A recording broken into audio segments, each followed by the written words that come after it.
بسم اللہ الرحمن الرحیم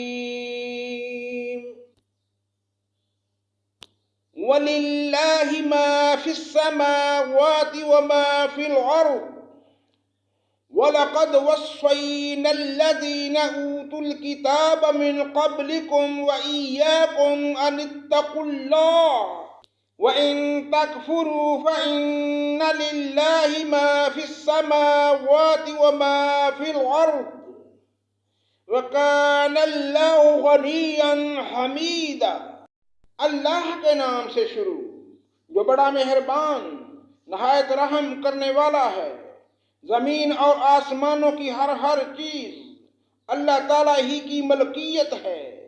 واقعی ہم نے ان لوگوں کو جو تم سے پہلے کتاب دیے گئے تھے اور تم کو بھی یہی حکم کیا ہے کہ اللہ سے ڈرتے رہو، اور اگر تم کفر کرو تو یاد رکھو کہ اللہ تعالیٰ کے لیے ہے جو کچھ آسمانوں میں ہے اور جو کچھ زمین میں ہے، اور اللہ بہت بے نیاز اور تعریف کیا گیا ہے۔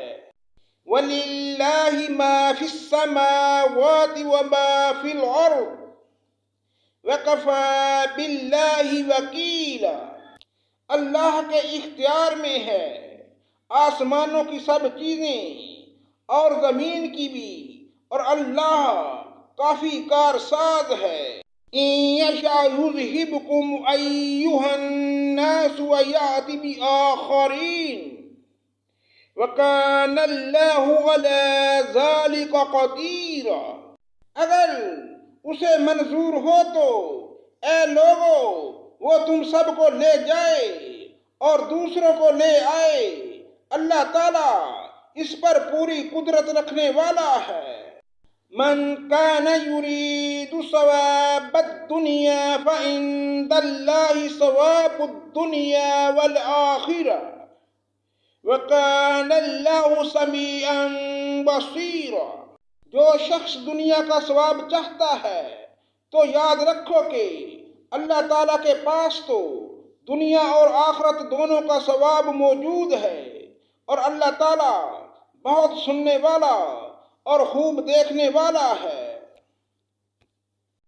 یا ایھا الذین آمنوا کونوا قوامین بالقسط شہداء للہ ولو علی انفسکم او الوالدین والاقربین ان یکن غنیا او فقیرا فاللہ اولی بہما فلا تتبعوا الهوى أن تعدلوا وإن تلووا أو تعرضوا فإن الله كان بما تعملون خبيرا۔ اے ایمان والو، عدل و انصاف پر مضبوطی سے جم جانے والے اور خوشنودی مولا کے لیے سچی گواہی دینے والے بن جاؤ، وہ خود تمہارے اپنے خلاف ہو یا اپنے ماں باپ کے یا رشتہ داروں عزیزوں کے۔ وہ شخص اگر امیر ہو تو اور فقیر ہو تو دونوں کے ساتھ اللہ کو زیادہ تعلق ہے، اس لیے تم خواہش نفس کے پیچھے پڑ کر انصاف نہ چھوڑ دینا، اور اگر تم نے قد بیانی کی یا پہلو تہی کی تو جان لو کہ جو کچھ تم کرو گے اللہ تعالیٰ اس سے پوری طرح باخبر ہے۔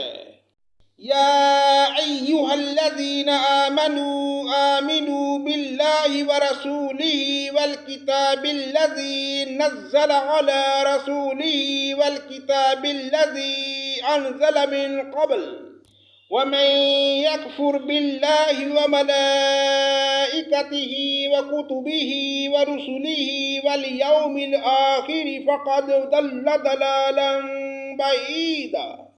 اے ایمان والو، اللہ تعالیٰ پر، اس کے رسول صلی اللہ علیہ وآلہ وسلم پر اور اس کتاب پر جو اس نے اپنے رسول صلی اللہ علیہ وآلہ وسلم پر اتاری ہے، اور ان کتابوں پر جو اس سے پہلے نازل فرمائی گئی ہیں ایمان لاؤ۔ جو شخص اللہ تعالیٰ سے اور اس کے فرشتوں سے اور اس کی کتابوں سے اور اس کے رسولوں سے اور قیامت کے دن سے کفر کرے وہ تو بہت دور کی گمراہی میں جا پڑا۔ ان الذين آمنوا ثم كفروا ثم آمنوا ثم كفروا ثم ازدادوا كفرا لن يكن الله ليغفر لهم ولا ليهديهم سبيلا۔ جن لوگوں نے ایمان قبول کیا اور پھر گئے، پھر ایمان لا کر پھر کفر کیا، پھر اپنے کفر میں بڑھ گئے، اللہ تعالیٰ یقیناً انہیں نہ بخشے گا اور نہ انہیں راہ ہدایت سمجھائے گا۔ بشر المنافقین بأنہم لہم عذابا علیما۔ منافقوں کو خبر دے دو کہ ان کے لیے دردناک عذاب یقینی ہے۔ الذین یتخذون الکافرین اولیاء من دون المؤمنین ایبتغون عندهم العزت فإن العزت للہ جمیعا۔ جن کی حالت یہ ہے کہ مسلمانوں کو چھوڑ کر کافروں کو دوست بناتے پھرتے ہیں، کیا ان کے پاس عزت کی تلاش میں جاتے ہیں تو یاد رکھیں کہ عزت تو ساری کی ساری اللہ تعالیٰ کے قبضہ میں ہے۔ وَقَدْ نَزَّلَ عَلَيْكُمْ فِي الْكِتَابِ أَنْ إِذَا سَمِعْتُمْ آيَاتِ اللَّهِ يُكْفَرُ بِهَا وَيُسْتَهْزَأُ بِهَا فَلَا تَقْعُدُوا مَعَهُمْ حَتَّى يَخُوضُوا فِي حَدِيثٍ غَيْرِهِ إِنَّكُمْ إِذًا مِثْلُهُمْ ان اللہ جامع المنافقین والکافرین فی جہنم جمیعا۔ اور اللہ تعالیٰ تمہارے پاس اپنی کتاب میں یہ حکم اتار چکا ہے کہ تم جب کسی مجلس والوں کو اللہ تعالیٰ کی آیتوں کے ساتھ کفر کرتے اور مذاق اڑاتے ہوئے سنو تو اس مجمع میں ان کے ساتھ نہ بیٹھو جب تک کہ وہ اس کے علاوہ اور باتیں نہ کرنے لگیں، ورنہ تم بھی اس وقت انہی جیسے ہو۔ یقیناً اللہ تعالیٰ تمام کافروں اور سب منافقین کو جہنم میں جمع کرنے والا ہے۔ صدق اللہ مولانا العظیم۔